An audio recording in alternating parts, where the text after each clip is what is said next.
ভয়াবহ বান পৰিস্থিতিৰ লগতে বিভিন্ন হৈ থকাৰ মাজতে বিগত ৰাজ্যত নিয়মীয়া বিদ্যুৎ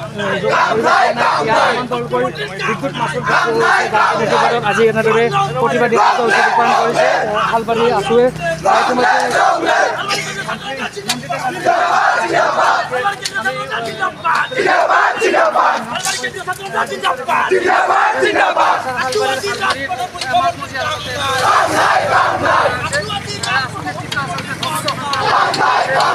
স্লোগান দিয়া পৰিলক্ষিত হৈছে ৰাজ্য চৰকাৰে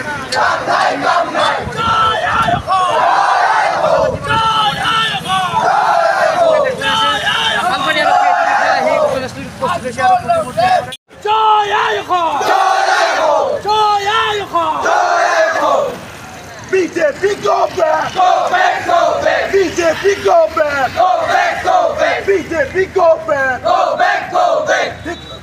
Bhakti Vibhag hi hi! Hi hi hi hi! Bhakti Vibhag hi hi! Hi hi hi hi!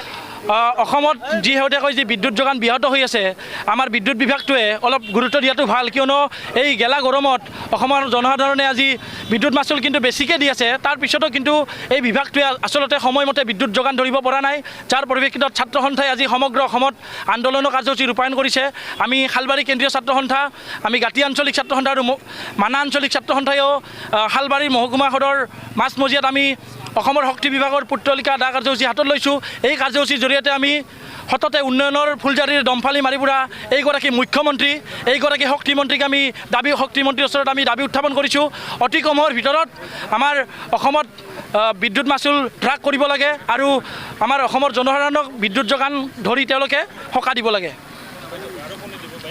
আমি গাঁতি আঞ্চলিক ছাত্ৰ সন্থা শালবাৰী কেন্দ্ৰীয় ছাত্ৰ সন্থা আৰু মানাহ আঞ্চলিক ছাত্ৰ সন্থাই সদৌ অসম ছাত্ৰ সন্থাৰ আহ্বান মৰ্মে আমি আজি শালবাৰীত বৰ্ধিত বিদ্যুৎ মাচুলৰ দাবীত আমি আজি প্ৰতিবাদী কাৰ্যসূচী হাতত লৈছোঁ ইয়াৰ জৰিয়তে আমি অসম চৰকাৰক জনাব বিচাৰিছোঁ যে আৰু লগতে বিদ্যুৎ বিভাগক জনাব বিচাৰিছোঁ যে 1000 টকাৰ কাৰণে তেওঁলোকে আমাৰ সাধাৰণ ৰাইজৰ লাইন কাটি থৈ যায় আৰু তাৰ বাবে এজন দিন হাজিৰা কৰা ব্যক্তি এজনে 400 টকা মূল্য দি কিনে আৰু সেই বিদ্যুৎ তেওঁলোকে সংযোগ কৰিবলগীয়াত পৰে গতিকে ইয়াৰ জৰিয়তে আমি বিদ্যুৎ বিভাগক জনাব বিচাৰিছোঁ যে আপোনালোকে যি ধৰণে মূল্য বৃদ্ধিৰ জৰিয়তে আমাৰ সৰ্বসাধাৰণ ৰাইজক কঙা কৰিছে অতি শীঘ্ৰে এই বিদ্যুৎ মাচুল আপোনালোকে প্ৰত্যাহাৰ কৰক আৰু সাধাৰণ ৰাইজক সকাহ দিয়ক ধন্যবাদ জয় অসম।